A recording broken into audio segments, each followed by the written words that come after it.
I was alone on a back road at 3:47 a.m., driving home from nowhere. The sky was empty. The radio played nothing but crackling static, no matter the station. My phone had no signal. And the road ahead? It looked too dark, like the headlights couldn't reach it. That's when I first heard it. Not out loud, not really, but inside me. A whisper, thin and sticky, like it had teeth. "Don't swerve, Stephen." I gripped the wheel tighter, laughed nervously, probably just tired. I hadn't slept in over a day. The trees leaned too close, like they were watching. I rolled up the windows, locked the doors. Then it hit. Not a deer, not a person. This thing, this mass, slammed into my windshield like a sack of bones and claws.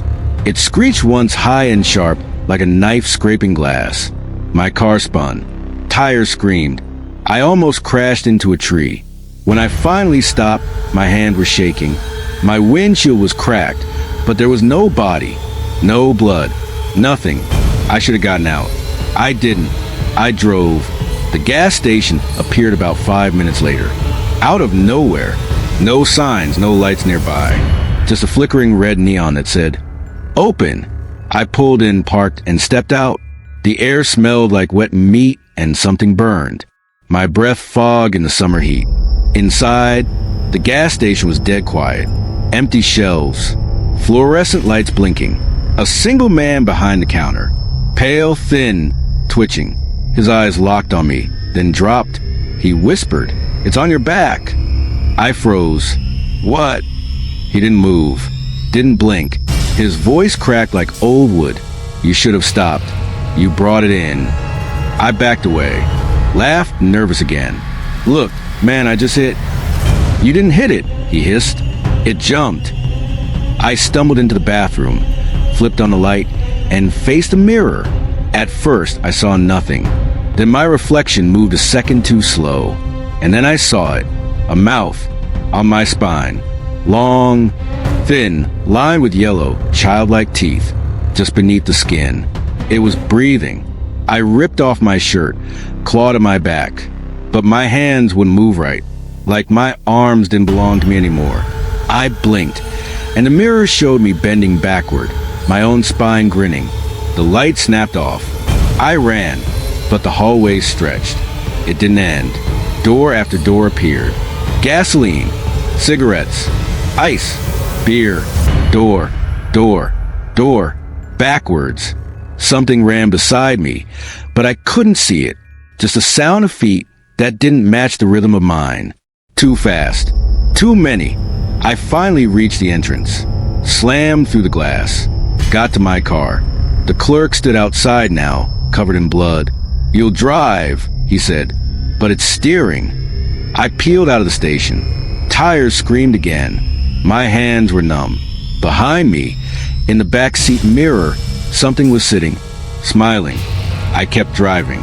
I drove for hours, but the road never changed. Same dead trees, same curve, same broken sign. Turn back. I called for help. No signal. My phone was bleeding from the screen. My dashboard melted. The odometer read, "You're next." I screamed, slammed the brakes. Silence. Then the whisper again. Only now it came from inside my head. "You never had a spine, Stephen. I just moved in." I don't remember crashing, but I woke up in a hospital bed. Doctors said I had a nervous breakdown. Said I ran over a stray dog, panicked, crashed into a ditch. Said the gas station I described hasn't been open in 20 years. But at night, when the room is quiet, I feel it breathing, right beneath my skin. Sometimes the nurses stare too long, and sometimes I don't blink when I should. They let me out of the hospital a week later. Said I was stable. Said I was safe. I wasn't. The thing never left. I could still feel it. At night, when the lights went out, the weight returned, coiled around my spine like fingers. I didn't sleep. Not really. Every time I blinked too long, I saw my reflection looking back, just a little off, like it was waiting. I moved back into my apartment. Same walls, same creaky floor, but the shadows had changed. They were longer, and mine had too many arms. The first night back, I noticed it in the hallway mirror. My shadow was moving, but I wasn't. It twitched, jerked like a puppet with tangled strings. I turned away fast, pretended I didn't see. But when I went to bed, I dreamed of bone fingers peeling my spine like corn. I woke up sweating, breathless. The pillow smelled like dirt. I tried telling my friend Marcus. He laughed at first, said I needed sleep. Then he came over to crash on my couch. That was the last time anyone saw Marcus with a normal face. At 3:17 a.m., I heard footsteps in my apartment. Slow, heavy, not Marcus. I got up and followed the sound. The hallway was wrong. The walls pulsed like skin. My old family photos were melting, smiles dripping down their chins. I called out, "Marcus?" Something whispered back, but it came from my own mouth, and I hadn't opened it. I found Marcus in the bathroom, hunched over the sink. His reflection wasn't moving. He was, "Don't look at the mirror," he said. Too late. The mirror showed Marcus, but wrong. No eyes, just black holes and a stitched grin. Behind him stood me, or something wearing me, grinning with a spine that danced like a snake. I pulled him out of there. We ran, but the shadow followed. We left my apartment at dawn, drove to a church. Pastor didn't believe us. Not until the crosses on the wall turned upside down while we sat there.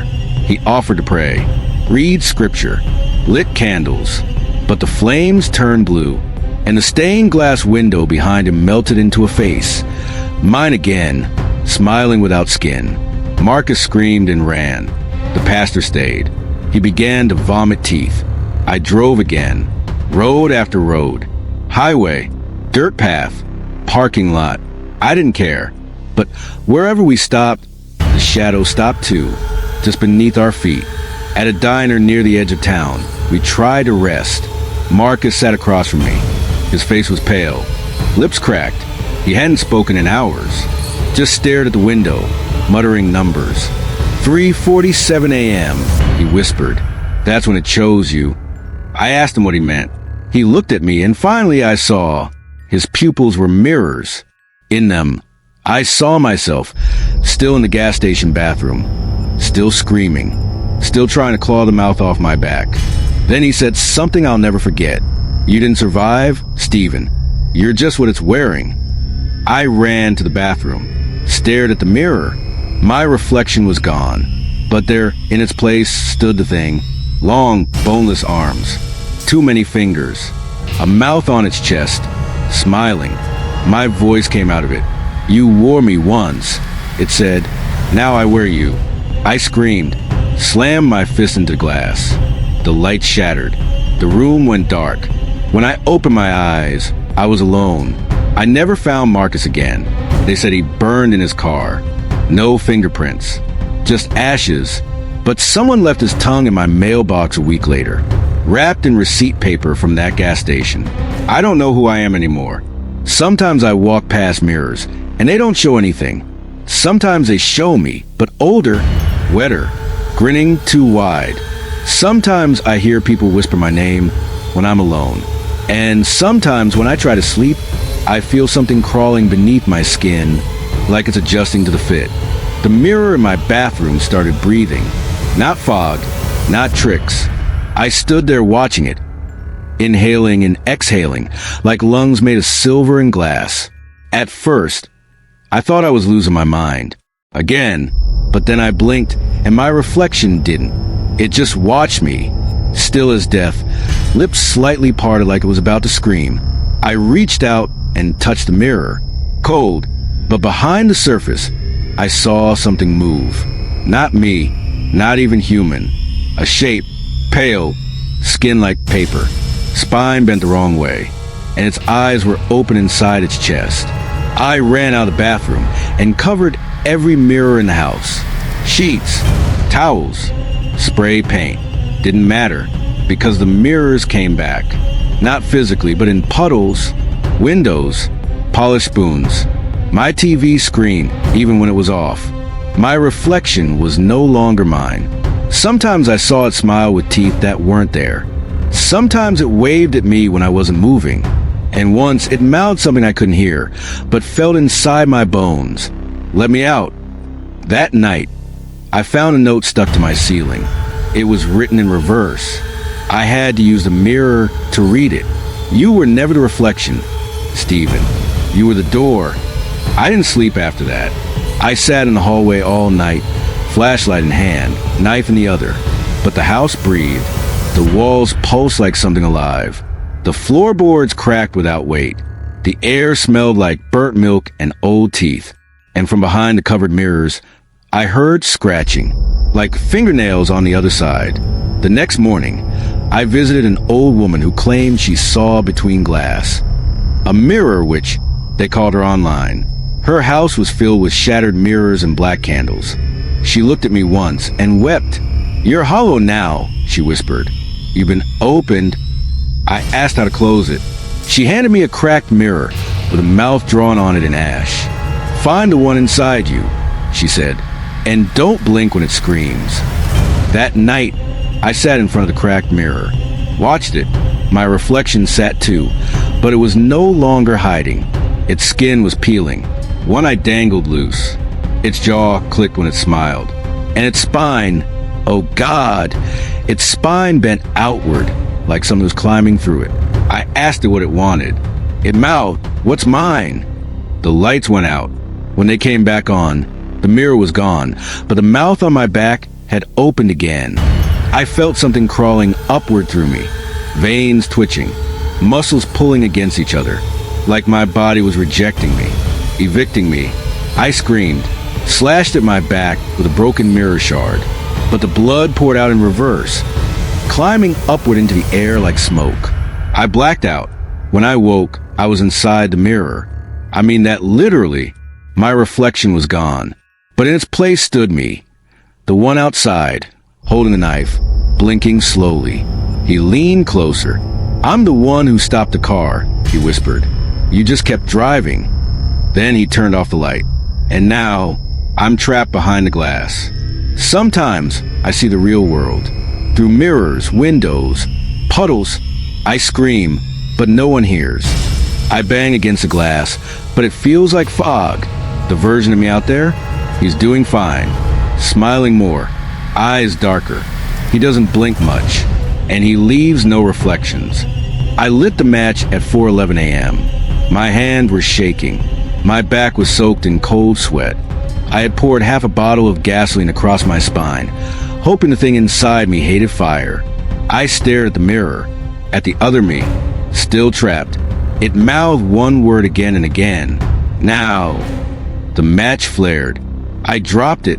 My back exploded in heat. I screamed so hard my throat bled.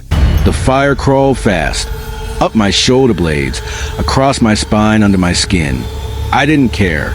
I just wanted the thing gone. But something went wrong. The mouth didn't scream. It laughed. My skin cracked, but not from burns, from peeling, like old paint curling off a wall. My blood boiled, then spilled upward like smoke, again, like before, in reverse. The flames didn't eat the thing. They fed it. The laughter became voices. Hundreds, all speaking through me. "We've burned before, Stephen, but you haven't." I collapsed on the floor. The fire died on its own. The burns were gone. My back, smooth again, except now the mouth had grown teeth. I tried to scream, but my tongue was missing. Gone. Only a mirror stood in front of me, its surface glowing hot, and inside it, the trapped me, the real one, was staring back, sobbing without sound.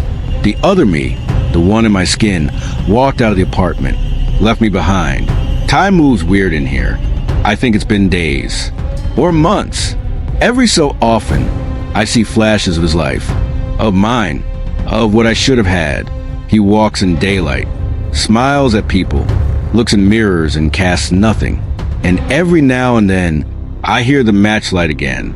Once, I saw him visit a burned-down gas station, just a black shell in the desert. He whispered something to the ashes.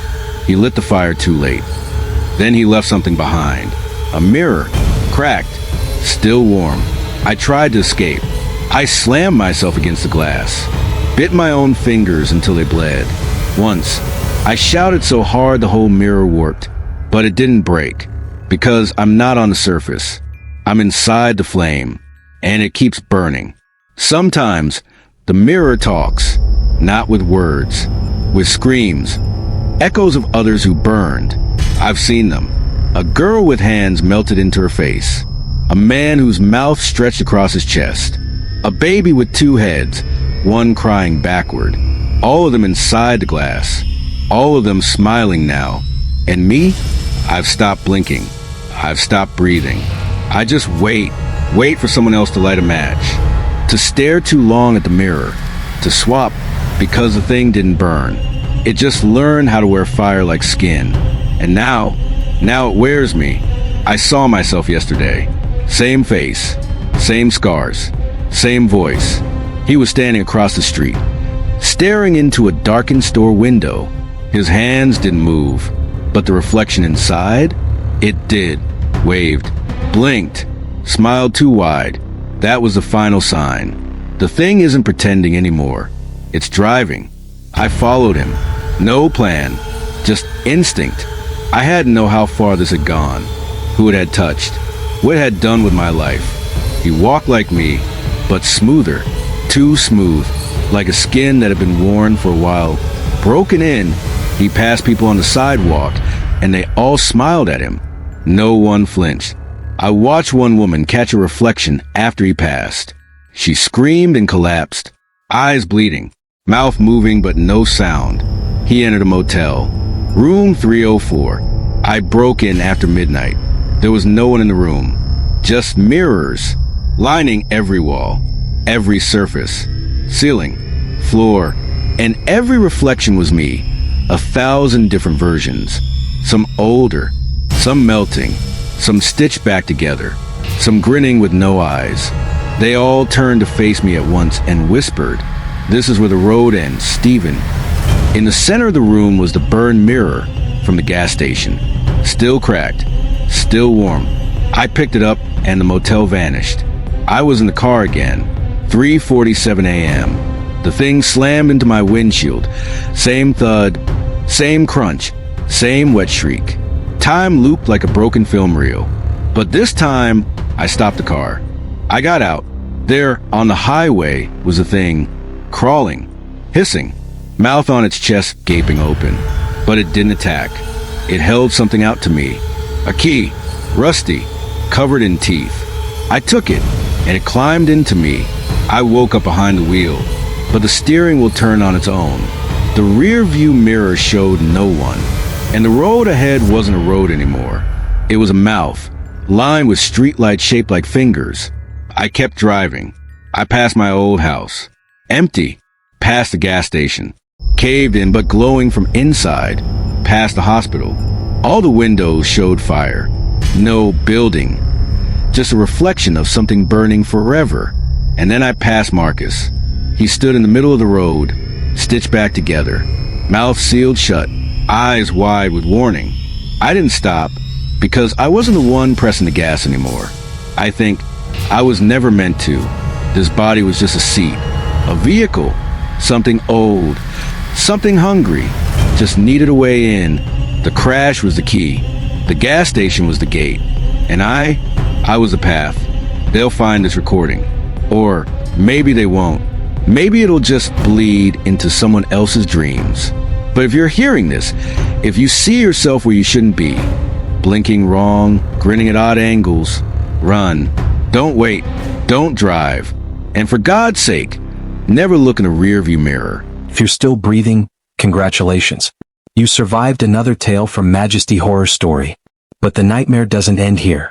Hit subscribe, tap that like button, and share this story, or she might pay you a visit tonight. Don't forget, they're watching who doesn't share. Sleep tight.